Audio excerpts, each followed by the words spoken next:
Ilalanin niyo na lang ako bilang Tanyo. Ibabahagi ko lamang po ang aking karanasan nung ako ay nasa Mindanao pa. Hindi ko makakalimutan ang araw kung kailan nagsimula ang lahat. Magkasama lang kami ng amo kong si Doc Reyes habang nakikwentuhan sa kanyang bakuran. Tumunog ang telepono sa loob at sandali kaming natigil. Mga 5 minuto ang lumipas ay bumalik na rin si Doc Reyes. Nakangiti siya pero napansin ko na parang may pag-aalangan sa mukha niya. Matagal na kami magkakilala ni Doc Reyes. Sa katunayan, siya ang nagpapaaral sa akin. Best friend siya ng tatay ko na namatay. Wala na akong nanay kaya nang mawala ang tatay ko, kinupkop ako ni Doc Reyes.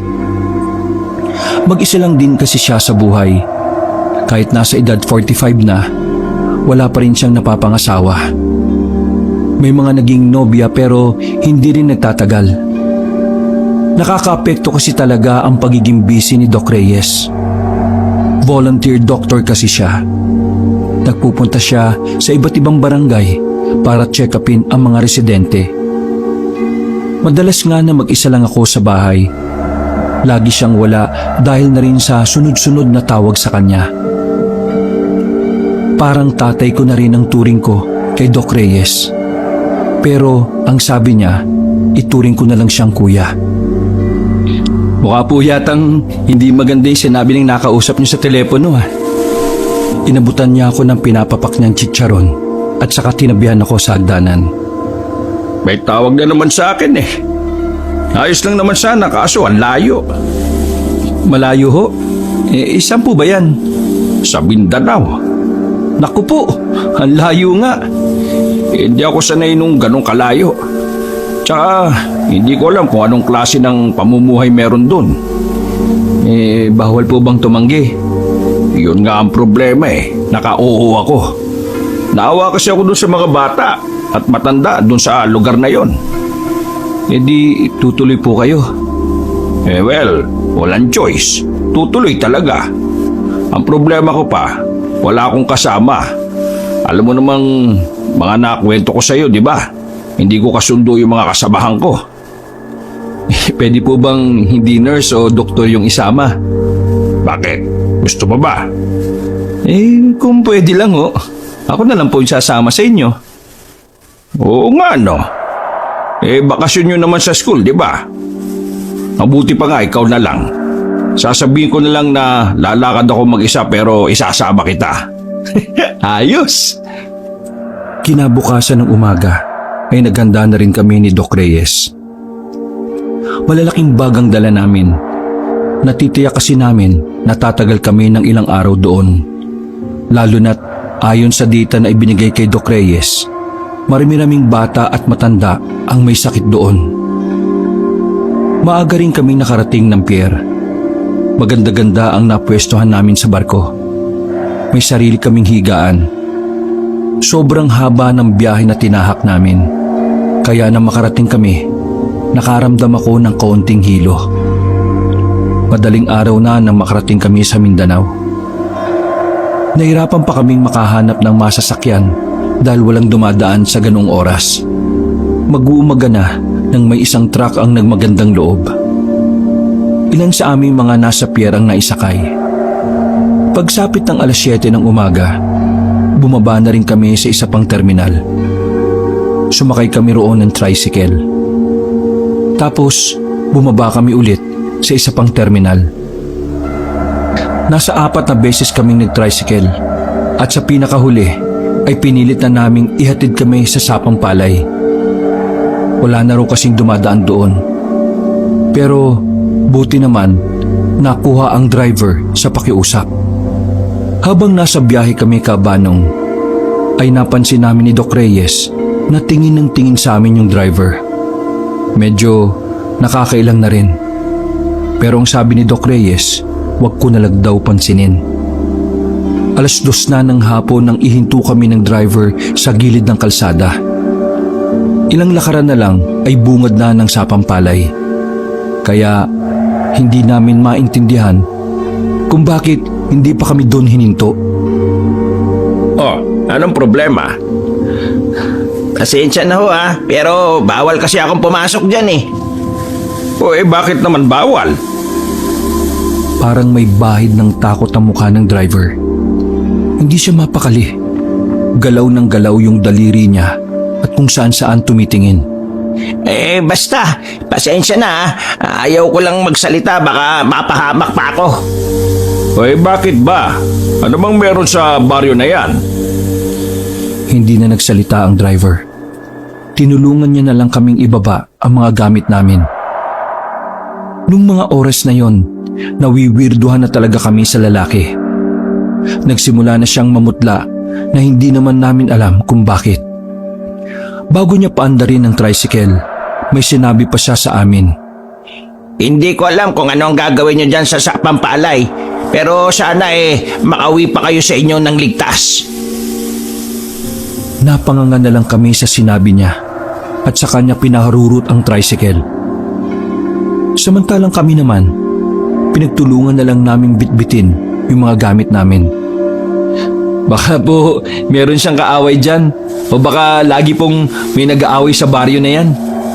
Ewan ko ba? Weirdo si Manong mabuti pa, hanapin na lang natin yung bahay na titirhan natin. Sana naman maayos yung bahay para kahit mapaano makatulog naman tayo ng maayos. Grabe, ang haba ng biyahe. Nang makapasok na kami sa bungad ng sapang palay, hindi namin inaasahan na sasalubungin kami ng nagsisilbing kapitan doon, si Kapitan Jerry. Medyo puti na ang buhok niya. Sa pagkakasuri ko, parang nasa 50 anyos na rin. Kayo na ba yung doktor na padala ng mga taga Maynila? Ngumiti si Doc Reyes at nakipagkamay sa kanya. Ako lang po yung doktor. Assistant ko po yung kasama ko. Ay, ganun ba? Paano? Tumuloy muna kayo sa barangay at doon ay may nakahandang kainan para sa pagdating ninyo. Ay talaga ho ba? Ayos. Oo naman. Ganito kagiliw mga taga-sapang palay. Lubos nga ako nagpapasalamat sa iyo, Doc Reyes. Tama ba? Tama ho. Doc Reyes na lang po ang itawag niyo sa akin. Kap Jerry na rin lang ba ang itatawag ko sa inyo? Tumungo na lang ang kapitan habang naglalakad kami patungong barangay. Yung ibang tao na nadaanan namin ay nakatingin. Hindi ko alam kung nararamdaman din ba ni Doc Reyes yun. Pero nakakailang ang mga titig nila. Makahulugan ang mga tingin nila at ang iba naman ay parang nagugulat. Sa isip-isip ko na nga lang, hindi pa ba sila nakakakita ng gwapo at bakit parang hindi sila makapaniwala? Pasensya na kayo Hindi ako nakapagpalinis dito sa bakuran. Pero hali kayo. Pasok na kayo at magkakainan na tayo. Medyo may kalakihan ng barangay pero hindi pa finishing ang mga pader. Pagpasok namin, bumungad agad ang mahabang lamesa. May mga pagkain ang nakahanda. Mga kasama, eto na yung doktor na gagamot sa mga residente natin. Ngumiti kami sa kanila. Nakipagkamay pa nga si Doc Reyes. Samantalang ako, nasa gilid lang. Hindi ko talaga mapaliwanag ang nararamdaman ko. Pakiramdam ko, may kakaiba talaga sa mga tao roon. Magandang hapon po sa inyo. Ako po si Doc Reyes. Kinagagala ko pong makilala kayong lahat at ang buong barangay. Silang lahat ay mga kagawad ko. 3 lang sila. Namatay kasi yung 4. Naramdaman ko ang biglang pagbigat ng atmosfera. Naging seryoso ang mukha nilang lahat. Kung hindi niyo po mamasamain, ano po bang nangyari doon sa kanila? Huminga ng malalim ang kapitan at saka nagsalita. Namatay sila dahil sa sakit. Wala kasing napapasyal na doktor sa baryo namin noon. Ilang beses na kami nag-request ng tulong sa Maynila, pero wala Laking pasasalamat ko na nga lang nang sa wakas, may mabuting loob na duminig sa hiling ko. Bilang kapitan, ayaw kong makita na naghihirap ang mga residente ko. Maging si Doc Reyes nung mga sandaling yon ay napabuntong hininga na lang din. Wag po kayo mag-alala. ngayong nandito na po ako sa baryo sa Pampalay, gagawin ko ang lahat ng makakaya ko para sa mga tao. Nako, maraming salamat talaga sa iyo, Doc Reyes. Naway pagpalain ka ng Panginoon. O paano? Kain na! Lalamig ang pagkain! Umupo na kami sa harap ng lamesa at nagsimula na rin kumain. Ang sarap ng pagkain nila. Masasabi ko na talagang iba ang pagkain sa probinsya kumpara sa Maynila. Pagkatapos namin kumain, hinatid na kami ni Kap Jerry sa binakante niyang bahay para sa amin. Bago umalis si Kap Jerry, narinig ko sa usapan nila na tatagal kami roon. Kinawayan pa kami ni Kap Jerry habang papalayo siya. Maayos ang bahay na nilaan para sa amin. Malinis na rin. Walang ikalawang palapag pero maayos, malinis naman ang ibaba. Mas okay siguro kung yung bahay natin yung nasa Bukana, no? Nasa pinakadulo yata tayo eh. Pero ayos na to. Ang arte ko, no? Yung bahay namin ay napapalibutan na ng mga punong saging. Pwedeng-pwede nga raw kaming pumitas kahit anong oras. Mas maganda nga po siguro talaga kung sa Bukana kasi papaano kapag may emergency, baka tayo yung huling maisalba. Nako, gumana naman yung imahinasyon mo. Pumasok na rin kami sa loob. Inilagay namin ang mga gamit sa aparador na parang antigo na. Ito lang ang kwarto, pero double deck ang higaan. Tanyo, matulog ka muna. Matutulog din muna ako. Wala tayong maayos na tulog sa biyahe eh. Gumising na lang tayo sa gabi at magluto ng makakain. Sige po, Doc. Sa ilalim nakahiga si Doc Reyes, habang ako naman ay nasa itaas. Ako ang mas nakakakita ng labas dahil sa bintana nakaharap ang higaan ko. Paghiga ko ay agad akong dinalo ng antok. Ang sarap ng tulog ko. Hindi ko na namalayan ang oras. Nang magising ako ay madilim na sa labas. Tumingin ako ng oras sa relo na nasa kamay ko. 9:09 na pala ng gabi. Nakalimutan kong mag-alarm ng 7:00. Sumilip ako sa bintana. Sobrang tahimik na sa labas. Habang si Doc Reyes ay masarap pa rin ang tulog. Mukhang hindi na kami makakapagluto nito. Nagugutom na ako. Nagalungkat ako sa bag na baka may natira pang pagkain. Pero wala na ako nakita. Nagdadalawang isip ako kung gigisingin ko pa si Doc Reyes. Nakakahiya dahil alam kong maaga siyang magsisimula kinabukasan. Bumaba na lang ako sa higaan. Pumunta ako sa maliit na sala. Tanging lamesa at 2 upuan lamang ang naroon. Kahit lutuan man lang ay wala. Paano nga pala kami magluluto? Wala palang kalan. Napapakamot pa ako sa ulo. Napalingon ako sa pintuan. Nakabukas yun ng bahagya. Nagtataka ako kasi ako ang nagsara nun bago kami matulog. Sigurado ako na naikawit ko yung pako sa butas para maisara yun ng maayos. Lumapit ako roon para sana isara na lang. Pero napatigil ako sa tapat ng pinto.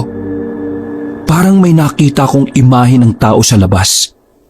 Hindi ko lang sigurado dahil madilim na. Binuksan ko ng malawak ang pinto. Sumilip ako sa labas. Pagtingin ko sa labas, kabanong, ay nagulat ako. May lalaking nakatayo roon at mukhang sa akin nakatingin. Sa takot ko ay agad kong isinara ang pinto. Dahan-dahan naman akong sumilip sa siwang sa bintana. Pagtingin ko sa labas, ay wala na roon yung lalaki. Ha? Sino kaya yun? Nakakatakot yun, ha? Nakahawak ako sa dibdib ko noon. Sobrang bilis ng tibok ng puso ko. Maya-maya pa, nagulat na lang ako nang maramdaman kong parang may naglalakad na sa paligid. Mabibigat yung paa. Naghanap ako ng maaring ipalo. Wala akong makita kundi ang silya lang na ang bigat-bigat pa naman. Inamba ko ang silya nang maramdaman kong may tao na sa harapan ng pinto. Ang tagal kong nakaamba, pero napansin kong umalis na rin ang nasa labas. Agad kong ibinaba ang silya at napabuga pa ako ng hangin. Bigat. Pambihirang upuan niya, no? Sinubukan kong sumilip ulit sa pintuan, pero wala na ang lalaki. Bumalik na lang ako sa kwarto at nagsaklob ng kumot sa muka. Tiniis ko na lang ang gutom hanggang sa sumapit na ang umaga.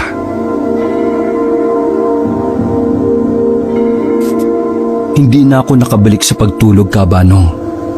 Inabutan na ako ng umaga noong mga sandaling yon. Naganda na lang kami ni Doc Reyes nung umaga.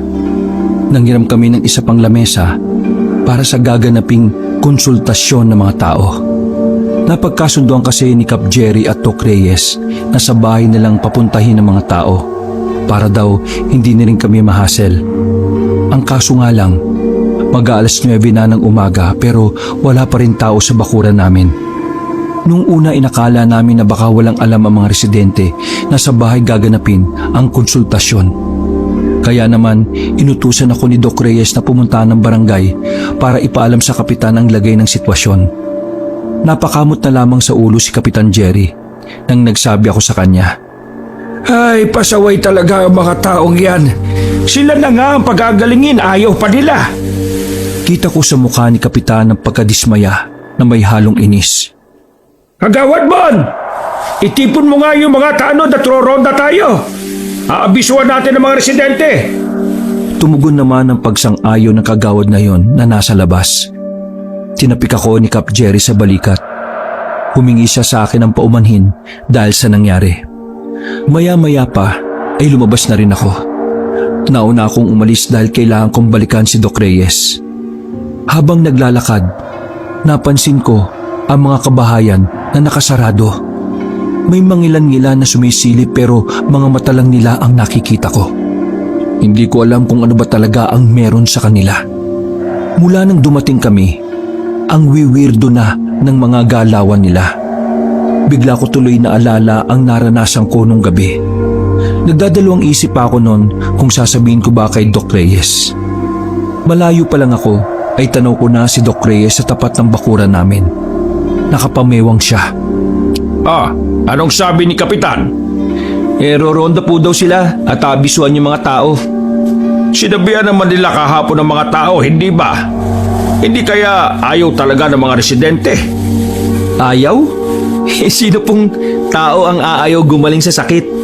Kahit naman po siguro hayop gustong gumaling kapag may sakit. Yan nga ang iniisip ko. Pambihira. Sabi sa data, ang daming may sakit dito. Halos lahat ng pamilya may 1 hanggang 2 taong may sakit. Parang wala namang may sakit sa kanila Mga ayaw pumunta. Oo, kalma lang po muna tayo, Doc. Yung dugo niya po, baka tumaas. Bumuntong hininga si Doc Reyes. Alam mo, Tanyo, sa totoo lang, nung dumating pa lang tayo rito kahapon, napansin ko nang ang weirdo ng mga tao. Tapos, alam mo yun, parang may mali rito Lumunok muna ako ng laway bago nagsalita. Nako, Doc, ganyan din po yung napapansin ko Sa katunayan po, may naranasan akong medyo nakakabahala kagabi. Nakakabahala? Bakit? Ano ba nangyari kagabi? Dumiretso na kasi ako ng tulog Nagising ako kagabi. Tapos, may nasipat akong lalaki sa labas. Noong una, nasa bakod lang siya. Ang tagal niya nakatingin sa bahay natin. Tapos nang makaramdam na ako ng pagkailang, isinarado ko na yung pinto. Lumabas siya sa mismong harapan ng pinto pero maya-maya lang, nawala na rin siya. Ay nako, alarming nga yan. Dapat masabi natin yan kay Kapitan. Natigil lang ang pag-uusap namin nang marinig namin si Kapitan Jerry na sumisigaw gamit ang megaphone. Galit na galit siyang nakikiusap sa mga tao pero ayaw pa rin lumabas ng bahay. Kahit ano pa mang sabihin ng kapitan, wala ni isa ang gustong tumugon sa kanya. Natanong kami ni Kapitan Jerry kung kaya't nilapitan niya na lamang kami. Pawis na ang kapitan at kita sa mukha niya ang matinding stress. Kaya po pala tumatagal ang sakit ng mga tao rito, Kapitan eh. Kasi parang ayaw naman nilang gumaling. Inaalagaan nila yung mga sakit nila. Ay, ewan ko nga ba sa mga taong yan. Kapag tinutulungan mo, ayaw. Kapag wag mong tulungan, may sasabihin din. Eh, alam niyo, sa totoo lang, nung nakaraang taon may pinadalang gamot dito sa baryo. Galing yun sa isang pribadong sektor. Pero, ang mga gamot na yun, pinagtatatapon lang ng mga tao. Sinayang lang nila. Ay, tama si Kagawad Bon. Totoo yan. Akala nga namin kaya ayaw nila ng gamot dahil gusto nila ng doktor. Tapos ngayon may doktor, ayaw rin pala nila. Ay, pambihira naman talaga Naaawa ako sa mga bata paano po kaya ang gagawin natin yan? Walang galang na po. Pero pwede po kayang tayo na lang po magpunta sa mga bahay-bahay? Napahawak sa baba si Kapitan Jerry at sandaling nag-isip. Pwede naman, para naman formal na makapagpakilala itong si Doc Reyes. Malay natin, baka mabighani sila sa gandang lalaki nitong taong ito. Tapos maisip na lang magpagamot. Ay, nako, hindi naman po masyado. Mga tanod, handa kayo ha? Magbabahay-bahay na lang tayo. Mahirap na at baka may magalit na naman. Mangulang ang mga tanod na kasama nila. O sige, kukunin lang po namin yung mga gamit. Tara, tanyo. Pumasok kami sa loob ng bahay. Sinamantala ko na ang pagkakataong yun para sabihin ang nasa isip ko. Doc Reyes, napansin niyo ba yung isa sa mga tanod? Ha? Hindi. Bakit? Hindi ko po alam pero parang siya yung lalaking nakita ko kagabi dito sa bakuran. Napatigil si Doc Reyes at tumingin sa akin. Sigurado ka ba? Uy, masamang mambintang ha? Hindi po ako sigurado, Doc, pero iba yung pakiramdam ko O sige, obserbahan mo na lang. Kapag nakumpirma natin, isusumbong natin kay Kapitan Jerry. Sumang-ayon na lang ako at itinoon ko na lang ang atensyon sa gagawin naming pagbabahay-bahay. Sa unang bahay na napuntahan namin ay walang sumasagot. Nakailang beses na kaming katok ng katok. Paulit-ulit na rin kaming tumatawag sa kanila ni Kapitan. May tao naman sa loob pero hindi talaga nila kami pinapansin. Magandang umaga ho! Ako po si Doc Reyes mula sa Maynila. Nandito po ako para tulungan po kayong gumaling sa mga sakit ninyo. Kung maaari lang po pagbuksan niyo po kami ng pinto para masimulan na po natin yung konsultasyon at malaman natin kung paano namin kayo gagamutin. Tila may dumaang anghel matapos magsalita ni Doc Reyes. Pero ang katahimikan na yon ay nagpatuloy pa rin nang wala na namang tumugon sa mga susunod na bahay na pinuntahan namin. Napapailing na lang si Kapitan dahil sa pagkadismaya. Inisa-isa pa namin ang kabahayan pero nabigo kaming palabasin sila nung umagang yon. Kaya naman nagpasya na lang si Kapitan na itigil muna at ituloy na lang sa ibang araw. Habang naglalakad kami ay naisingit ni Doc Reyes ang tungkol sa lalaking nakita ko sa bakuran namin. Siya nga pala, Kapitan. Ito kasing si Tanyo, may nakitang lalaki kagabi na aali-aligid sa bahay namin. Gusto ko po sanang paimbestigahan kung sino yon. Baka po kasi may masamang balak Napatigil si Kapitan Jerry sa paglalakad at seryosong tumingin sa akin. Isang lalaki baka mo? Opo, may katangkaran siya. Hindi ko nga lang po gaanong nakita yung muka pero yung tindig niya parang nakikilala ko. Nakatingin pa ako sa isang tanod na hindi na makatingin ng tuwid sa akin. Baka yan yung baliw na pagala-gala rito minsan. May baliw kasi rito na napadpad. Ilang beses na namin pinapaalis yun pero nabalik pa rin di bale, kapag may napadaan mga pulis dito sa Sapang Palay ipapadampot ko na lang yon. Nako, maraming salamat po. Paano? Dito muna kami sa barangay. Mamayang gabi pumunta ka rito, Doc Jerry. Pag-usapan natin kung ano ang gagawin natin sa mga taong ito. Sige ho. Maraming salamat po ulit. Tumango na lamang si Mang Jerry at saka pumasok na rin sila ng barangay. Sinulyapan ko pa ng tingin ng isang tanod. Mabilis niyang iniwas sa mga mata niya. Tara, sa bahay muna tayo. Kung ano-anong bagay na lang ang ginagawa namin ni Doc Reyes sa mga oras na yon. Nilinis namin ang paligid. Inayos namin ang pagkakahilera ng mga paso sa bakuran. Pagkatapos, sandali akong bumalik sa barangay para manghiram ng kalan. Kailangan na rin kasi naming magluto dahil pareho na kaming nagugutom ni Doc. Ako na lang po ang bibili ng lulutuin, Doc. Okay, ayos lang ba yun sa iyo? Mag-isa ka lang. May chinecheck kasi ako sa data eh. Ayos lang po, Doc. Wala pong problema. O sige, basta sabi ni Kapitan, paglabas mo rito sa Sapang Palay, kakanan ka. Yung pabalik na dinaanan natin, lakarin mo lang daw yon at may makikita ka ng palengke. Kaso, hindi ko lang alam kung malayo o malapit. Ayos lang, Doc. Maaga pa naman eh. Tsaka, safe naman yatang maglakad sa labas. Ay sige, mag-iingat ka. Dala-dala ang isang bayong ay lumabas na rin ako ng bahay. Habang tinataha ko ang daan, ay nakita ko na namang nakasilip ang mga tao sa bintana nila. Takot na takot ang mukha ng karamihan sa kanila. Bagay na lalo kong pinagtataka.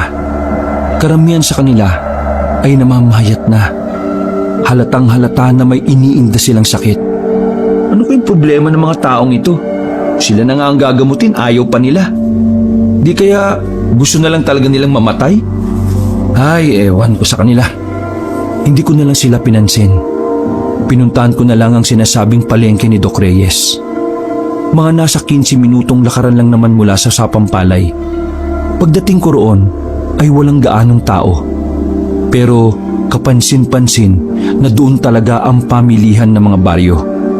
Halo-halo ang meron doon. Gulay, prutas, karne at mga isda. Habang pumipili ako ng karne, ay napansin ako ng isang ali. Puti na ang buhok nito, pero hindi pa naman katandaan. Iho, taga Manila ka ba? Nakatingin siya sa tatak ng damit ko na merong Manila na nakalagay. Ngumiti ako sa kanya at magaling na sumagot. Opo. Minsan lang may mapadpad na taga Manila sa lugar namin na ito. Yung mga kalapit kasi na baryo rito ay mga liblib na. Siya nga pala. Anong ginagawa mo rito? May pamilya ka ba? Saan baryo ka rito? Magiliw, San Rafael o Baryo Makisig? Sa Sapang Palay po ako. Pagsabi kong yun, ay biglang nagulat ang ali. Nabitawan niya pa ang mga hawak-hawak niyang isda. Nagmamadaling lumapit ang ali sa akin at sinenyasan akong huwag maingay. Sapang Palay ba ka mo? Seryoso ka bang bata ka? Tumango ako. Opo, bakit po ba? Bakit ka nandun? Sino kasama mo? Kasama ko po yung parang kuya ko na rin. Isang doktor volunteer. Siya ay tumutulong sa mga malalayong lugar. Balista kayo roon.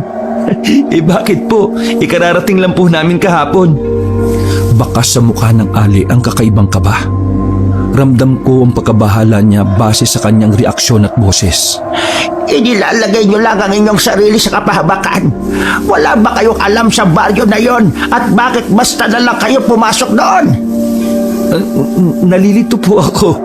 Sabihin niyo na lang po kung ano yung problema sa baryong Sapang Palay. Tumingin ng makahulugan ng ali sa akin. Ipangako mo sa akin na walang makakaalam sa sinabi ko sa'yo. Opo naman. Huminga ng malalim ang ali at saka mas lumapit pa ng bahagya. Yumuko ako kaunti para marinig ang ibinubulong niya. May mga aswang sa baryo ng Sapang Palay. Nang marinig ko yun, ay agad akong kumalas at napatingin sa kanya ng diretsyo. Wala sa itsura ng ali ang gumagawa ng kwento. Nanginginig pa nga ang kamay niya pagkatapos sabihin yun. Ano po? Aswang? Tumangutango lang ang ali. Nagmamadali akong umalis ng palengke matapos kong mabili ang mga rikado at karne. May kakaibang kilabot akong naramdaman kahit na hindi ko pa sigurado kung totoo ang sinabi ng Ali. Paulit-ulit na naglalaro sa utak ko ang salitang aswang. Naramdaman ko na lang na nagtatayuan na pala ang mga balahibo ko. Nang makarating ako sa bahay ay inilagay ko kagad ang mga pinamili ko sa lamesa. Napansin naman ni Doc Reyes na hindi ako mapakali sa isang tabi. Kaya naman agad niya akong hinawakan sa liig at tinanong kung may lagnat ako. Oh, ayos ka lang ba, Tanyo? Baka mamaya may sakit ka na rin. Umiling-iling ako. Kasi Doc, Oh, bakit? May problema ba? May nang-ano ba sa'yo sa palengke? Susumbong natin kay Kapitan yan. Hindi Doc. Kasi may nakausap akong Ali sa palengke. Oh, tapos? Ang sabi niya, umalis na raw tayo dito sa baryo ng Sapampalay. Kasi, delikado. Kasi, may aswang daw dito. Nagsalubong ang kilay ni Doc Reyes. Umupo siya sa upuan at parang napapaisip. Ano? Aswang? Bakit po? May alam po ba kayo tungkol sa aswang? Bago tayo pumunta rito, isa sa mga kapwa ko doktor ang narinig kong may kausap na iba.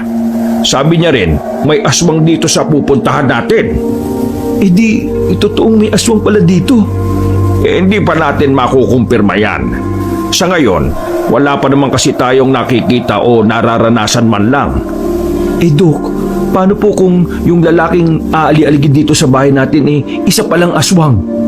Hindi nakapagsalita si Doc Reyes. Maging siya ay napag-isip din ng bagay na yon. Matapos ko siyang makita, bigla na lang siyang nawala Palagay ko, Doc, aswang yung isang yun Kung totoo nga na may aswang dito, pwedeng tama yung hinala mo. Kapag nagkataon isa pala sa mga tanod ni Kapitan, aswang. Parang gano'n na nga po.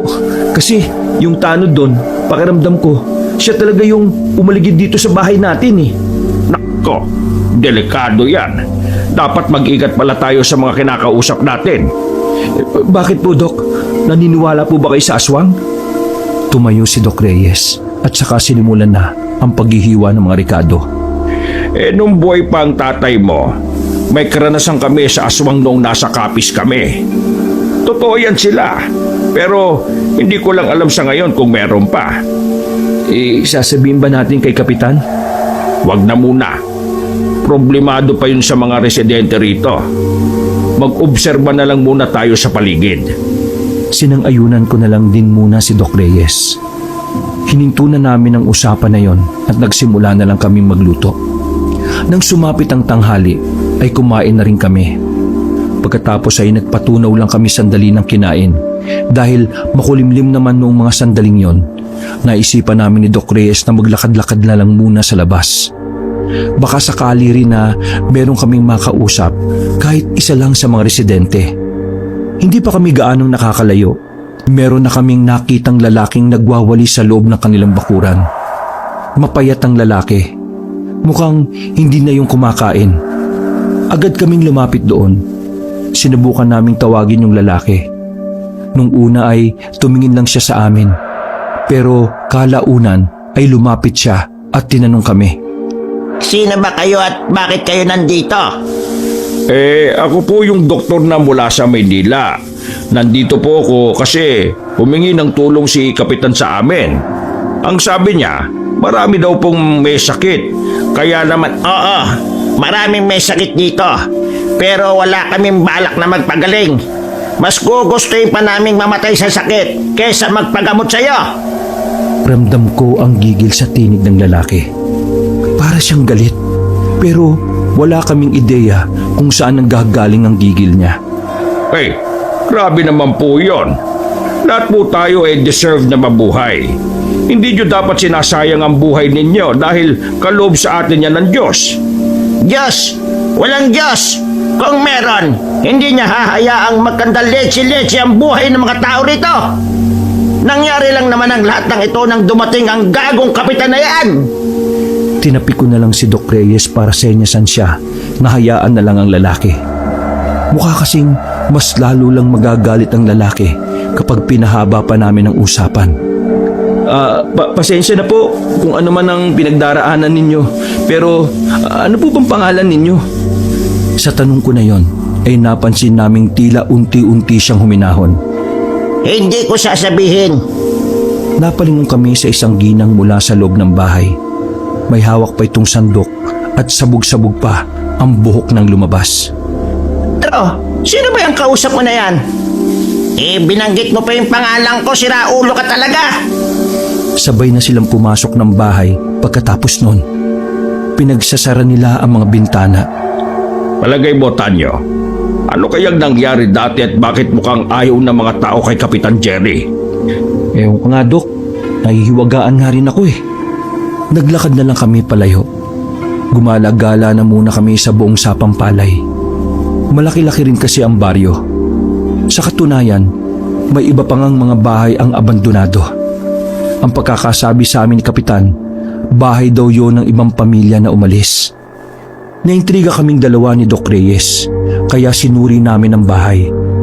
Wala namang nakakakita sa amin, dahil sa parting yon ay hindi na yata inaabot ng tao. Sayang ang bahay na to, no? Simentado na, pero iniwan.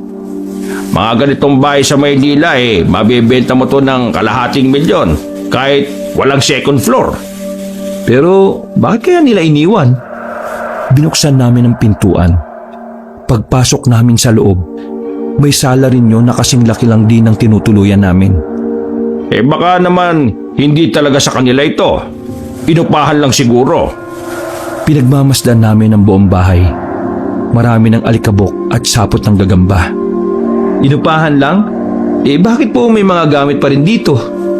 Pinakita ko kay Doc Reyes ang cabinet na may mga laman pang kung ano-anong kagamitan sa loob. Aba, oo nga no. Tsaka may kama pa sa loob oh. Mukhang iniwan lang talaga itong bahay nang wala silang bit-bit na kung ano. Abay, meron na talagang kakaiba sa lugar na ito ha. Una, ayaw ng mga tao na magpagamot. Pangalawa, yung lalaki na nagmamasid sa bahay. Pangatlo, sabi ng ali, may aswang dito. Tapos ngayon, eto namang bahay na ito. Aba, palagay ko dapat na tayong umalis sa baryo na ito. Paano po yung mga residente? Baka magkandamatay na lang sila dahil hindi nila alam kung ano yung sakit nila. Wala na tayong magagawa. Ayaw nila kesa naman tayo pa mapahamak. Mamayang gabi, pagpunta ko ng barangay, sasabihin ko na lang kay Kapitan. Tapos, tatawagan ko yung head namin sa Manila. Sige po, Doc. Tama naman po kayo. Kahit ako man din hindi na komportable rito. Partida niyan, Doc ha. Wala pa tayong 1 linggo. Oo, 1 araw pa nga lang halos Palabas na kami ng bahay na yon nang pareho naming naramdaman na tila may tumakbo sa labas. Agad kaming lumabas ni Doc at hinanap kung sino yon, Kabanong. Pero wala na kaming nakita. Napansin na lang namin na natumba ang kawayan na nakasandal lang sa gilid ng bahay. Nako, umalis na tayo dito, dali! Natataranta kaming umalis. Tumakbo kami ng mabilis at makalipas lang ng ilang sandali ay nakabalik na kami sa bahay. Tanyo, iligpit mo na yung mga gamit natin. Tatawagan ko muna yung head namin. Sige po, Doc. Dali-dali akong pumasok sa kwarto namin. Isa-isa kong dinampot ang mga gamit. Nang maipasok ko na lahat sa kanya-kanya naming maleta, isang tanod ang humahangos at lumapit kay Doc Reyes. Doc! Si Kapitan po, hinimatay! Natigilan si Doc sa paghahanap ng signal nang marinig yon. Napailing na lang siya dahil mukhang maantala ang pag-alis namin. Tanyo, paabot ka ng kit ko! Inilabas ko ulit ang kagamitan ni Doc Reyes. Pagkatapos nun, ay dali-dali na silang tumakbo patungo ng barangay. Nung mga sandaling yon, hindi ko rin alam kung bakit hindi ako sumama. Siguro dahil ayaw kong makita ang isang tanod doon na pinaghihinalaan kong aswang. Hindi ako mapakali sa loob ng bahay. Palakad-lakad lang ako. Maya-maya ay umupo ako sa tapat ng pinto. Malalim ang iniisip ko nang bigla na lang napansin ko na may lalaki na namang nakatayo sa labas ng bakuran namin. Hindi ko alam kung papaano siya napunta roon. Dahil maliwanag ng mga sandaling yon, dahil hapon pa lang, nakumpirma ko kung sino ang lalaking yon. Siya nga ang isa sa mga tanod sa barangay. Kahit medyo natatakot at naiilang ako, ay nilapitan ko siya. Nakangiti pa siya sa akin pero nakakakilabot ang ngiting yon para sa akin. Ano hong ginagawa nyo? Bakit ka nakatingin sa bahay namin? Di ba tanod ka sa barangay? Ano nga ba ginagawa ng isang tanod? Di nagbabantay. Nandito ako para magbantay. Unang gabi pa lang namin dito, nakita na kita eh. Ano ba talagang pakay mo sa amin? Tsaka, ano ka ba? Ngumiti ang lalaki at nakita ko na naman ang mga sungki niyang ngipin. Sino ako? Baka kabahan ka kapag sinabi ko kung sino ako.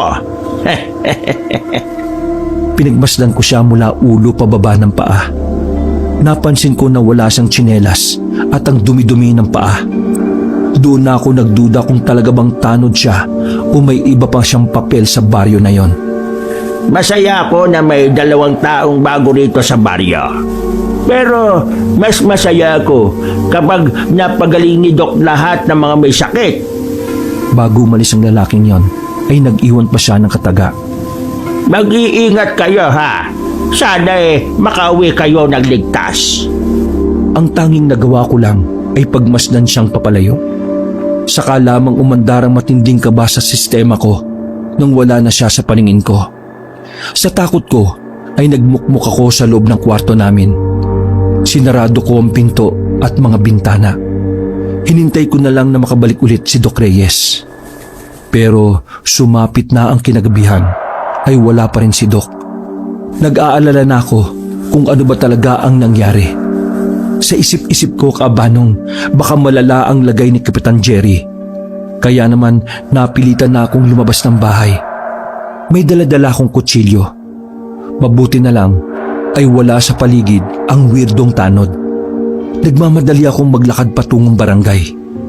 Napatigil lang ako nang maramdaman kong tila may sumusunod sa akin. Palingon-lingon ako sa likuran at nakahawak na ako sa tagiliran ko para mas mabilis kong mahugot ang kutsilyo. Lord, gabayan niyo naman ako. Walang katao-tao sa labas. Isa yun sa kinakabahala ko. Dahil kapag may nangyaring masama sa akin, siguradong walang makakakita. Nang muli akong lumingon, kinabahan ako sa nakita ko. Sinusundan ako ng weirdong tanod. Wala na akong nagawa kundi ang pumasok sa isang bakuran. Napansin ko na huminto ang lalaking yon. Hindi ko alam kung bakit, pero ipinagpasalamat ko na lang yan. Habol ko ang hininga ko habang nakatago ako sa likuran ng punong bayabas. Para na rin akong naligo dahil sa pagtagaktak ng pawis ko. Hindi pa ako nagtatagal sa kinalalagyan ko nang biglang may humila sa akin. Hindi ako makasigaw dahil tinakpan ng kung sino ang bibig ko. Huwag kang maingay! Wala ang takot ko nang makita ko kung sinong humila sa akin. Siya yung lalaking nakausap namin ni Doc Reyes. Naalala ko noon na Nandro ang pangalan niya nung tinawag siya ng kanyang asawa. Ipinasok nila ako sa bahay nila. Sinarado nila ang pinto at sumilip sa labas. Nang masiguro nilang wala na ang sumusunod sa akin, ay nakahinga na rin sila ng maayos. Saka ko lang din nakita ang mga natutulog na 4 nilang anak. Base sa nakikita ko, ay mga wala naman silang sakit. Ewan, siguro dahil matagal ko nang kasama si Doc Reyes. Madali na lang para sa akin na tukuyin kung masama ba ang pakiramdam ng isang tao o hindi. Mawalang galang na po sa inyo pero alam niyo ba kung ano o sino yung sumusunod sa akin? Umupo si Mang Nardo sa gilid at sumandal sa dingding. Habang ang asawa naman niya ay pinapaypayan ang kanilang mga anak. Dapat bago kayo pumunta rito ay inalam niyo muna kung anong klase ang lugar na ito. Parang kayo na rin ang naghukay ng sarili niyong libingan. Iho, maniniwala ka ba kung sasabihin namin kung ano ba talaga ang meron dito sa Sapang Palay? Sa totoo lang po, kahit na wala pa kaming 1 linggo rito, marami na po akong napapansin na kakaiba. Tumingin ang babae kay Mang Nandro. Parang sinasabi nito sa lalaki na sabihin na ang dapat kong malaman. Iho, hindi dapat kayo nandito. Nasa alanganin ng buhay ninyo. Niloloko lang kayo ni Kapitan. Ano po bang ibig niyong sabihin? Pwede po bang diretsuhin niyo na ako? Hindi totoong may sakit ang mga tao rito. Ha? Sabi ni Kapitan, uso raw ang sakit dito. Makinig ka. Lahat ng tao rito ay nagpapanggap lang na may sakit. Naglalagay kami ng bawang sa kilikili namin nang sa ganun ay tumaas ang temperatura ng katawan namin. Yun lang ang paraan para makaiwas kami sa mga aswang. Sandali. Aswang po? Oo, ang mga aswang ay hindi kumakain ng mga taong may sakit. Ang kanilang paniniwala ay mamamatay sila kapag may sakit ang taong kanilang kinain. Ang katangahan nila na yon ay sinamantala namin para maging proteksyon namin. Nagpanggap kaming may mga sakit. Pinalabas namin na meron kaming mga nakakahawang sakit na maaaring ikamatay ng isang tao. Nang sa ganon, hindi kami galawin nila, Kapitan. Medyo nagugulan ako sa narinig ko. Pero unti-unti na namang nabubuhay ang kaba sa dibdib ko. Pakiramdam ko, hindi ko magugustuhan ang malalaman ko. Medyo nalalabuan po ako. Bakit kayo naiwas kina Kapitan? Dahil sila Kapitan at ang tanod at kagawad niya ay puro mga aswang. Nagtindigan na naman ang balahibo ko sa aking narinig, Kabanong. Hindi ko inaasahan ang bagay na yon. Hindi ako kumbinsido nung oras na yon, pero nagtataka ako dahil palakas ng palakas ang kaba ko. Tahimik at masaya ang sapampalay noon. Pero isang araw, nagulat na lang kami nang mabalitang namatay ang 4 na kagawad. Pinatay sila. Walang nakakita kung sino ang pumatay. Pero malakas ang hinala ng lahat na aswang ang gumawa nun. 2 araw ang makalipas. Ang dating kapitan naman namin ang pinatay. Pagkalipas naman ng 1 linggo, dumating sila Kapitan Jerry. Nagpakilala silang kamag-anak daw ng dating kapitan. Kahit na ayaw namin, umupo siyang kapitan. Wala kaming nagawa, lalo na nang malaman namin na mga aswang pala sila. Gabi-gabi may kinukuha silang tao sa amin para gawin nilang pagkain. Kaya para matigil yon, nag-isip kami ng paraan. Natuklasan namin na ayaw nilang kumain ng mga taong may sakit. Kaya nagpanggap kaming may mga nakakahawang sakit. At dahil doon, nag-isip sila ng paraan. Naghanap sila ng doktor. Dahil sa oras na mapagaling kami, malaya na nila kaming makakain. Lahat ng nasa barangay ay aswang. Natatakot kami sa kanila. Kaya ito lang ang nagawa namin. Gustuhin man naming magsumbong sa mga pulis, pero alam naming tatawanan lang kami. Isa pa, mas lalo lang malalagay sa alanganin ng mga buhay namin. Kita mo naman, di ba? May mga anak kami. Kung kami lang mag-asawa, abay, matagal na sana kaming nagsumbong sa iba. Hindi ako makapagsalita sa sinabi ni Mang Nandro. Naramdaman ko na lang na parabang naglalak na ang pangako ng dahil sa takot at pangamba. Aswang sila, Kapitan. Naloko nila kayo at nais nila kayong gamitin para makain na nila kami.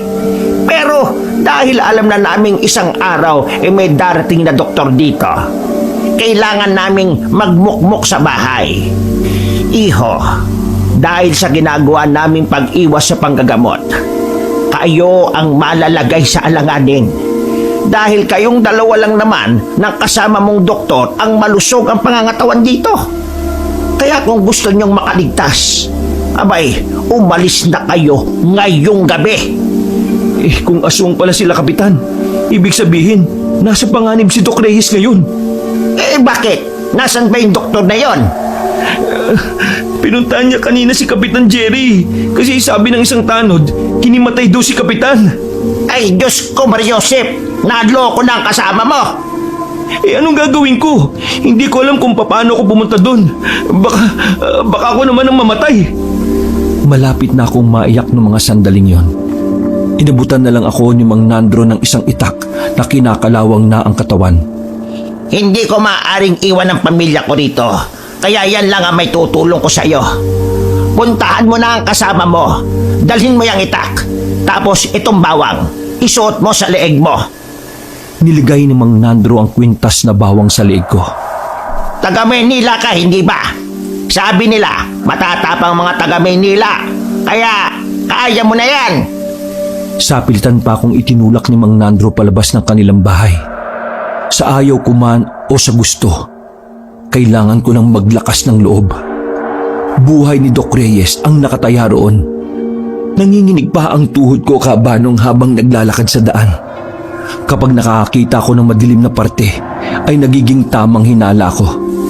Pakiramdam ko, anumang oras ay may tatalon palapit sa akin. Pero dahil daladala ko ang itak at ang kwintas na bawang, kahit na papaano ay nagkakaroon ako ng tapang. Makalipas ang ilang minuto, natanaw ko na rin ang barangay. Bumilid na muna ako dahil nakita ko ang mga tanod sa harapan. Wala akong ibang madaraanan kundi sa likuran lang. Kaya nababahala pa ako kasi hindi ko sigurado kung ano ang daratnan ko roon. Kahit maraming halamanan na may tinik ay sumuta ko roon, makalapit lang sa barangay. Nang kakaunting metro na lang ang distansya ko sa likuran ng barangay, narinig kong may nag-uusap doon. 2 tanod na nakabantay rin sa parting yon. Kaunti na lang bilog na ang buwan. Hindi na ako makapaghintay. Gusto ko nang kumain. Tako, asa ka pang maahati ang kanila. Kay Kapitan at Kagawad Bon lang kulang na yung doktor na yun Eddie, hanapin na lang natin yung isa kasama ng doktor. Yun na lang yung sa atin. Di ba? Ganon din naman yung ginawa ni Molek. Siya yung punta ng punta ron sa bahay ng dalawa Ang galing mo! Magandang ideya yan! Tara! Pag alis nila, ay saka na ako lumabas sa pinagtataguan ko. Mga tanga, nandito ako no. Dahan-dahan akong naglakad palapit sa pintuan.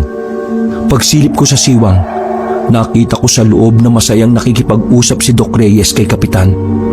Nakahinga ako ng maluwag dahil mukhang ayos lang siya. Mas binuksan ko pa ng kaunti ang pinto. Nilusot ko ang ulo ko. Habang nakatalikod si Kapitan Jerry, sinadya kong magpakita kay Doc Reyes. Sinenyasan ko lang siya na lumapit sa akin. Nakuha naman niya kaagad ang ibig kong sabihin. Kap, saan ba yung banyo? Iihi lang sana ako. Diyan sa likuran. Kita mo yung pintong yan. Diyan, may banyo diyan sa likuran. Ay, salamat po. Sige, babalik din kagad ako. Ay, sige lang. Take your time. Nagmamadaling pumunta sa kinaroroonan ko si Doc Jerry. Hinila ko siya papunta sa maliit na banyo na naroon. Oh, bakit? May problema ba? Hindi na ako nagpaligoy-ligoy pa. Wala na akong panahon kaya diniretso ko na siya. Dok, si Kapitan at ang mga kasama niya, aswang silang lahat. Sandaling natameme si Doc Reyes. Sinabi sa akin ni Mang Nandro ang dahilan kung bakit ayaw nila magpagamot. Kapag nalaman kasi ni Kapitan na magaling na sila, saka lang sila kakainin. Ayaw kasi ng mga aswang na may sakit na tao. Isa pa, wala talaga silang mga sakit. Naglalagay lang sila ng bawang sa kilikili para tumaas yung init ng katawan nila. Para magmukha silang may sakit. Para hindi sila kainin ni Kapitan. Sandali. Sila Kapitan? Aswang? Sa sobrang kaba, ay nakalimutan ko ng magpo at opo sa kanya. Masyado na akong nilalamon ng kaba sa mga oras na yon. Oo, aswang sila. Sa katunayan, kanina lang narinig ko yung 2 nagbabantay dito. Hinihintay lang nila na magkabilugan na ng buwan bago kanila tuluyang kainin, Dok. Aswang sila. Aswang sila, Kapitan. Niloko nila tayo. Mga aswang sila na pumatay din sa mga dating opisyal ng barangay na ito. Bumakas na rin ang kaba sa mukha ni Doc Reyes. Pusang gala. Dapat pala umalis na tayo rito. Umuwi tayo sa bahay. Tara, dali na natin yung mga gamit natin. Umalis na tayo. Bahala na. Sige, pero may dadaanan lang ako saglit. Naputol ang bulong-bulungan namin nang maramdaman namin na meron nang nasa labas. Nalintikan na. Ay, teka! May tao ba dyan? Iihi ako. Hindi kami sumagot. Hinayaan lang namin kalampagin niya ang pinto. Kainis, iniwan na naman nakalak yung pinto. Dito na nga lang ako iihi sa tabi. Nagpalipas na muna kami ng ilang minuto. Mga ilang sandali ay naramdaman naming umalis na nga ang lalaki. Nagmamadali kaming lumabas ni Doc Reyes sa banyo. Sumuot kami sa mga halamanan. Wala na kaming pakialam nun kung masugatan kami sa mga tinik. Mas ayos ng matinik kaysa pagpiestahan sa kabilugan ng buwan. Habang tumatakas kami, tumingala ako sa itaas. Kakaunti na lang ay magiging bilog na ang buwan. Mas magiging delikado ang buhay namin kung hindi kami makakaalis sa sapang palay. Oo nga no, kaya pala sa pinakadulong bahagi tayo pinatira ni Kapitan Jerry para mahirapan tayong tumakas. Oo nga po, planado niya na ang lahat, Dok. Pinagpatuloy namin ang paggapang hanggang sa tumagos na kami sa daan. Tiningnan muna namin kung may makakakita. Nang wala naman, ay mabilis kaming tumakbo. Bago kami umuwi ay pinuntahan muna namin si Mang Nandro. Alam ko na malaki ang may tutulong niya sa amin. Kaya naman agad kong kinatok ang pintuan nila. Binuksan niya ng kaunti ang pinto na tanging mata niya lang ang nakikita. Mang Nandro, tulungan niyo kami makaalis. Pakiusap. Pero nagulat na lang ako nang pagsara niya kami ng pintuan. Malakas ang tinig ni Mang Nandro na nagsalita sa loob. Tinulungan na kita. Wala na akong magagawa. Mang Nandro, may magagawa ka pa. Imulat mo ang mga mata ng residente na magkaisa. Kailangan niyo magsama-sama para mapalayas ang mga aswang na umaalipin sa inyo. Kung talaga nag-aalala ka para sa kaligtasan ng mga anak niyo, gumawa kayo ng paraan para mawala sa panganib ang baryo na ito. Walang mangyayari kung habang buhay lang kayong magkukulong dyan. Habang ang mga salot na aswang na yan ay naghihintay lang kung kailan kayo pwedeng kainin. Gumising kayo! Mas marami kayo kaysa sa mga aswang! Huwag kayong duwag! Ikinagulat ni Doc Reyes sa mga sinabi ko. Hindi siya makapaniwala na may ganun akong naiisip. Habang si Mang Nandro naman sa loob ay nanatiling tahimik lang. Walang kahit na anong tugon. Umalis na lang kami ni Doc Reyes para umuwi sa bahay. Dahil naayos ko naman ang mga gamit namin kabanong, ay mabilis naming nadampot yun sa bahay. Lalabas na sana kami ng pinto nang maramdaman namin na parang may umaaligid na sa bahay. Dok, nauli na yata tayo. Nalinti ka na, hindi bale, akong bahala. Nagulat na lang ako na may kunin na baril si Doc Reyes. Dok, bakit may baril ka? Saan galing yan? Palagi ko itong dinadala kapag nagbo-volunteer ako. In case lang naman na may emergency. Ganun po ba? O sige, magagamit po natin yan. Tama, oo. Medyo kinakabahan ako kasi takot talaga ako sa baril. Pero napansin ko na bigla na lang nagbago ang reaksyon ng mukha ni Doc Reyes. Bakit, Dok? Nakatingin siya sa magazine. Lumapit na rin ako para makita. Dok, wala namang bala yan eh. Napakamot na lamang siya sa ulo. Malas. Lasing kasi ako nung nagpalit ako ng magasin eh. Paano yan, Dok? Pwede bang ipambato na lang yan?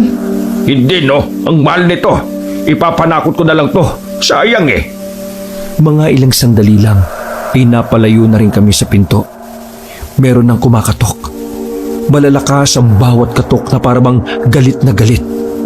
Tanyo, sa likod ka lang. Handa mo lang yung itak mo. Hindi po sila makakalapit. May kwintas na bawang naman ako eh. Huwag kang makampante. Mga aswang yan. Matatalino yan. Basta pagkain, magagawa nila ng paraan. Umaalog na ang pinto ng mga sandaling yon. Talagang balak na nilang buksan ng pwersahan. Tagaktak na ang pawis namin ng dahil sa kaba. Doc Reyes! Buksan nyo naman ang pinto! Gusto lang naman naming makipag-usap! May mga bagay lang naman tayong pag-uusapan. Yun ay kung bubuksan nyo ang pinto. Kung hindi naman... Bigla na lang tumumba ang pinto dahil sa malakas na tadyak ni Kapitan Jerry. Kami na lang ang papasok! Tumawa siya ng malakas habang tila nanlilisik ang mga mata.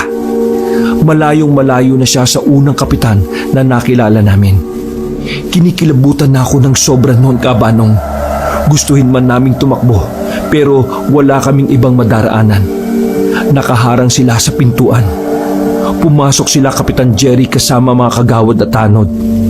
Hindi pa man sila nagpapalit ng anyo pero naglalaway na sila na parabang mga asong hindi napakain ng ilang araw. Doc Reyes, akala ko ba gagamutin mo ang mga residente? Bakit yata iiwan mo na lang ang baryo sa Pampalay? Ayaw naman lang magpagamot kaya alis na lang po kami. Pero nangako ka sa akin, ang sabi mo, hindi ka alis hanggat hindi mo ako natutulungan. Hindi na ako nakatis noon, kaya nakisabat na rin ako. Bakit nyo ba gustong-gustong gumaling yung mga tao?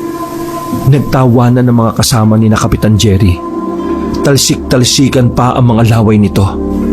Ano ka ba namang bata ka? Malamang kaya ko gustong gumaling sila ay dahil mahal ko ang nasasakupan ko. Maiintindihan mo lang ako kapag naging kapitan ka. Mahal mo o gusto mo lang silang makain? Kasi di ba, hindi kayo kumakain ng mga taong may sakit? Unti-unting nawala ang ngiti sa mukha ni Kapitan Jerry. Napalitan niyo ng masamang tingin. Mas nakakatakot siya kapag seryoso. O di ba, mga aswang kayo? Matagal nyo nang gustong gumaling sila pero dahil akala nyo may sakit sila, wala kayong magawa kundi humanap ng doktor. Ano naman kung aswang kami? May magagawa ba yung kadaldalan mo? Patakasin nyo na kami. Wala na kami magagawa sa kanila kung ayaw nila magpagamot. Wala na kaming pakialam sa kanila. Sa inyo, meron. Dahil kayo ang walang sakit, kayo na lang ang gagawin naming sisig. Nagiyawan at tawanan ang grupo ni Kapitan. Kami naman ay napapadikit na lang sa dingding. Hindi na rin kami makapasok sa kwarto dahil naroon na ang isang tanod. Binasag ang salamin para makapasok sa loob. Pasensya na, Kapitan, pero mapipilitan akong gawin ito sa inyo. Kapag kumilos kayo na masama, basag yung bungo ninyo. Halatang nababahala si Kapitan Jerry nang ilabas na ni Doc Reyes ang baril niya na wala namang bala. Nanginginig pa ang kamay ni Doc Reyes. Ako yung kinakabahan para sa kanya. Kitang-kita kasi sa mukha niya na hindi siya kampante. Hindi mo yan kayang iputok, Doc Reyes. Mabait kang tao Hindi mo kayang pumatay, kahit pa aswang. Paano kung kaya ko? Handa ka na bang mabutas yung bungo mo? Pinipilit ni Doc Reyes na magtapang-tapangan.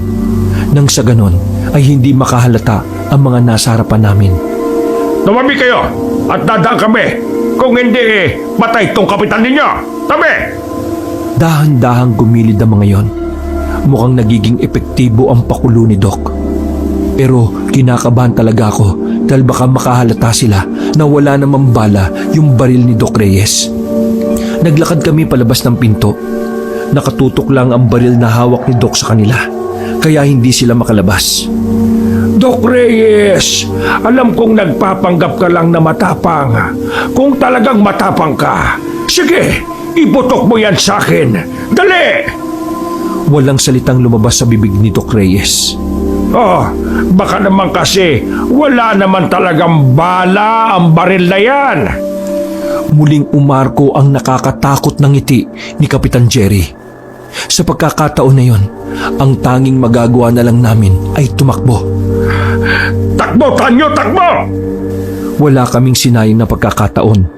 Tumakbo kagad kami. Pero dahil bitbit namin ang mga maleta, hindi naging madali para sa amin na makalayo. Sila Kapitan Jerry naman ay nagbago na rin ng mga anyo. Ang iba sa kanila ay gumapang na. Ang iba naman ay naglululundag sa mga puno at kabahayan. Talagang wala na kaming ligtas noong mga sandaling yon, Kabanong. Napalibutan na kasi nila kami. Itak na lang na hawak ko ang armas namin. Alam kong hindi pa rin sapat ang itak na yon, kaya naman mas lalo na akong kinabahan. Napadasal na nga lang ako na sana kung mamamatay man kami, hindi na sana namin maramdaman ang sakit. Hindi ka matching, Doc Reyes. Kaya hindi ka magiging matalino kahit kailan. Sino ba naman kasing doktor na tanga na magbabao ng baril na wala namang bala? Anong gagawin mo dyan? Pambato o pamalo? Humalakak na naman sila. Pero mga ilang sandali lang, unti-unti na nila kaming nilapitan. Lumiit na ang espasyo na meron kami. Walang-wala kaming pag-asa nun. Pero mga ilang sandali lang, nakarinig kami ng malalakas na sigaw. Sa kabilang kanto, nakita naming paparating ang mga tao. May dala-dala silang sulo at kung ano-ano pang pamalo. Kapitan, nagkaisa ang mga tao! Nagulat ang kapitan nang makitang mas marami pa kaysa sa kanila ang paparating. Atras! Atras muna tayo! Kanya-kanyang gapang pali sa mga aswang habang si Kapitan Jerry ay mabilis ding umalis. Nang makalapit ang mga tao ay si Mang Nandro kagad ang nakita ko. Siya ang nauna sa paglusob. Mang Nandro! Pasensya ka na kanina, pero napagtanto ko na tama nga ang sinabi mo. Walang mangyayari kung magkukulong lang kami sa takot. Kaya heto, tinipon ko ang mga kalalakihan sa baryo na ito. Halos lahat sila. Katulad ng nasa pananaw mo. Wala talagang pinuno na mangunguna, kaya walang kumikilos. Kaya ito, ako na ang gumawa ng paraan. Maraming salamat sa iyo, bata. Kahit na nasa panganib kami noon, ay nakaramdam ako ng tuwa. Hindi ko inakala na magiging maganda ang epekto ng mga sinabi ko. Maraming salamat din po sa pagtulong ninyo sa amin. Proud ako sa iyo, Tanyo. Maganda ang ginawa mo. Tinapik pa ako ni Doc Reyes sa balikat. Mga kasama, hahabulin natin sila, Kapitan. Kailangan natin silang patayin para mabawi natin ang baryong ito. Sabay-sabay na sumang-ayon ng mga tao. Iho, kami na ang bahalang humabol sa kanila. Pero may gusto sana kong hinging pabor. Ano po yun? Totoong may sakit ang bunso kong anak. Ilang araw na. Pwede bang suriin mo siya, Doc? Sige po, pupuntahan po namin ang bahay ninyo. Maraming salamat. Mga kasama! Tanada! Mabilis naming binalikan ang bahay ni Mang Nandro. Naabutan namin ang asawa niya roon na si Aling Botya. Inaasikaso niya ang batang babae na bunso nila. Walang sinayang na pagkakataon si Doc Reyes. Inasikaso niya sa loob ang bata habang ako naman ay nasa tapat ng pinto. Nagbabantay ako sa paligid. Hinala kasi namin na baka may aswang na sumalisi. Mataas ang lagnat ng bata. Narinig kong sinabi ni Doc Reyes na normal na lagnat lang naman yun. Pero dahil nga hindi naagapan, ay mas tumaas pa ang lagnat nito. Siniguro naman ni Doc Reyes na walang mangyayari sa bata. May mga dala naman siyang gamot na maaaring ipainom. Habang nagbabantay ako sa tapat, nagulat ako nang bigla na lang dumating si Kapitan Jerry. Napatayo ako. Ibang-iba na ang mukha ni Kapitan. Nakilala ko na nga lang siya dahil sa suot niya. Doc! Doc! Tumakbo palapit sa akin si Doc Reyes. Anong problema? Nako, patay na! Tumayo sa harap namin ang aswang na si Kapitan Jerry. Naglalawa ang laway niya. Kitang-kita namin ang kinang ng laway niya kahit mahina ang ilaw sa labas. Pagbigyan niyo na ako. Gutom na ako. Ikaw, Doc. Ikaw na lang. Ikaw na lang ang kakainin ko. Pakiusap, kakainin na kita. Nang akmang lalapit na si Kapitan Jerry, ay inago sa akin ni Doc Reyes ang itak. Tinaga niya si Kapitan. Pero dahil baliktad ang talim sa pagtaga niya, ay hindi naman nahiwa si Kapitan. Napatras lang ito ng bahagya.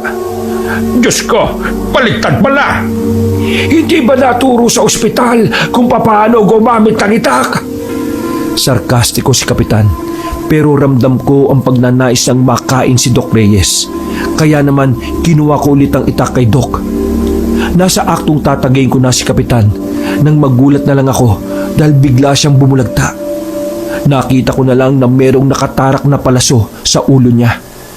Sa labas ng bakuran ay naroon si Mang Nandro. Mabuti na lang talaga at bumalik siya. Dahil kung hindi, wala na siguro kami. Nag-alala ko rito kaya ako bumalik. Huwag kayo mag-alala. tinutugis na ng mga kasamahan ko ang iba pa. Ginalaw-galaw pa ni Mang Nandro ang ulo ni Kapitan gamit ang paa niya. Pero hindi na talaga yung gumagalaw. Makalipas ang ilang sandali ay naubos sa mga residente ang mga aswang. Sa loob ng malawak na bakuran nila Mang Nandro, tinipon nila lahat ng bangkay ng mga aswang. Isa-isa nila yung sinunog. Hindi ko inaasahan na darating ang puntong ito. Salamat sa iyo, iho. Kung hindi ako nagising sa katotohanan, hindi rin maglalakas loob ang mga kasama ko. Nako, wala pong anuman. Siya nga pala, magiging maayos na rin ang bunso ninyo kinabukasan. Simpleng lagnat lang naman ang meron siya. Ngumiti si Mang Nandro at kinamayan si Doc Reyes. Kakapalan ko na ang mukha ko, Dok. Ayos lang ba na bago kayo umuwi pakikonsulta yung mga bata at matatanda sa baryo? Dahil kasi sa pagpapanggap naming may sakit, hindi na kami makalabas ng bahay. Ang iba totoong nagkasakit na ng dahil sa gutom. Nagkatinginan kami ni Doc Reyes sabay ngumiti. Makakaasa po kayo. Pinagpatuloy na lang namin ang panonood sa nasusunog na bangkay ng mga aswang. Kinabukasan ay sinimulan na namin ang totoong konsultasyon. Nakauwi kami ng Maynila Kabanong nang may mga binaon na aral. Dala-dala namin ang nakakakilabot na karanasan. Pero ang mahalaga roon, napalaya namin ang baryo sa Pampalay sa kamay ng mga aswang. Wakas.